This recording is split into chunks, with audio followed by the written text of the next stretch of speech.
By all accounts, Phillips 66 exceeded any expectations for this past quarter. It beat earnings per share estimates by 22%, but its share price is pretty much flat as of the time of this recording.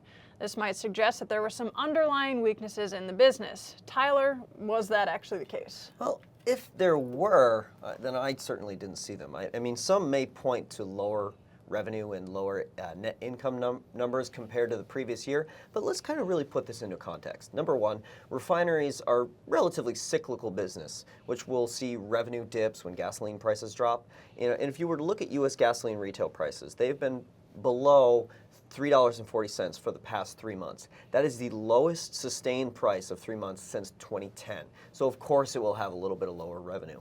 And number two, 2012 was pretty much the year of the refiner. Crack spreads were extremely high because of severe bottlenecks and takeaway capacity. So if you're going to compare these results to 2012 or that fourth quarter of 2012, then of course they're not going to look as good.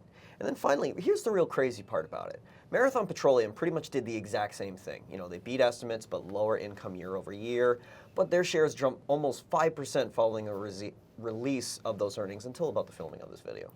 Fair enough. And so what are some of the positive signs for Phillips 66?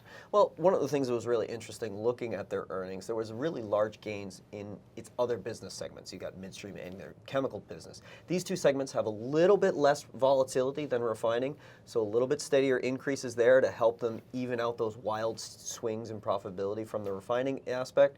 And they were also investing heavily in a joint venture with Chevron to build a very large ethane cracker plant. It's going to be about $6 billion investment. And this seems like a real slam dunk investment considering cheap natural gas and natural gas liquids in the United States will be the feedstock, could really get some outsized returns on something like that.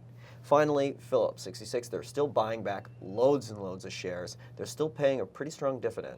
So it's awfully hard to see what the market didn't really like about this earnings report. Yeah, today was just one of those days that the market didn't like anything about anything. So thank you, Tyler, for keeping us grounded in Phillips 66. This could be a potential opportunity for investors, so it's good to know about it.